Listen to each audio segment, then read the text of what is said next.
Bonjour à tous. Alors oui, est-ce qu'il faut que je regarde là? Voilà. Bonjour à tous. Alors, comme j'ai mon ordinateur est en réparation, tu vois, c'est lourd ce selfie stick là. Je vais essayer de le tenir comme ça. Attendez, hein.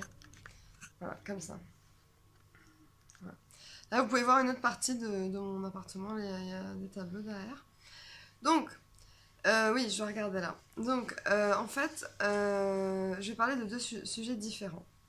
Le premier, c'est j'ai contacté des personnes que je ne vais pas nommer, sinon c'est la diffamation, qui m'ont refusé les interventions dans les écoles sur toute la France pour parler de la santé mentale, ce que je trouvais, enfin ce que je trouve encore très important, et on m'a dit que c'était un sujet trop sensible.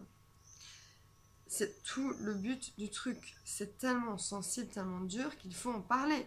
Il faut en parler dans les écoles, il faut en parler à la radio, à la télé, il faut parler euh, partout.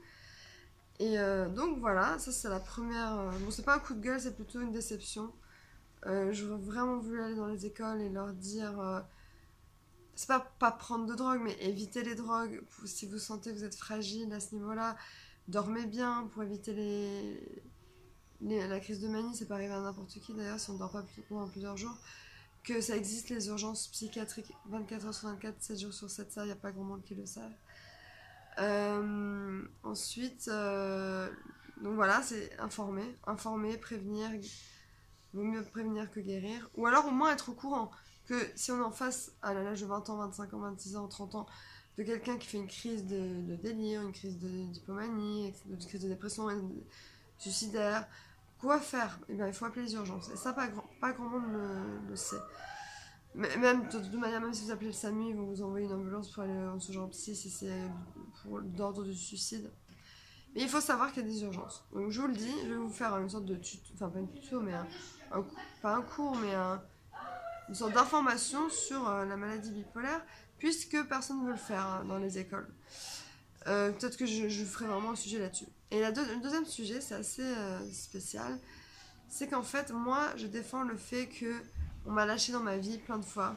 J'ai perdu plein de copines, beaucoup de copines, et elles ne m'ont jamais pardonné. Et si je pars du principe que moi, j'aurais voulu qu'elles me pardonnent, eh ben, ne fais pas aux autres ce que tu ne veux pas qu'on te fasse. Donc, j'ai pardonné à beaucoup de gens dans ma vie, et je ne regrette pas du tout. À part, c'est les gens vraiment nocifs, hein, ça non. Mais les gens qui sont pas bien, dans un état pas bien, et qui t'insultent, etc., je les pardonne parce que ils étaient pas bien à ce moment-là. Et moi, ça m'est arrivé, donc je comprends. Et il n'y a pas beaucoup de gens qui pardonnent, et moi je pardonne. Et voilà, c'est tout. Et donc ça, c'était deux sujets différents, c'est parler de la maladie mentale et savoir pardonner. Quand vraiment c'est un état, soit d'ébriété ou de colère ou d'impulsivité, et pas un truc tout le temps où la personne vous agresse tout le temps, ça c'est carrément un pervers narcissique, mais ça c'est un autre sujet, mais si la personne vous fait du mal une fois, enfin, c'est parce qu'elle est pas bien. Elle est pas bien à ce moment-là, et je le sais.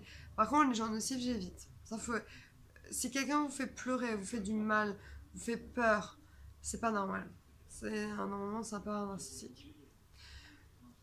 Si j'ai assez d'informations, je ferai un sujet sur les pervers narcissiques, mais je m'y connais pas tant que ça.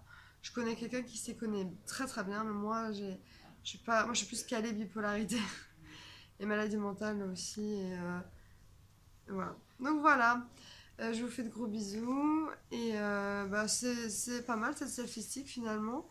Je vais peut-être l'utiliser plus souvent. Voilà. Bisous.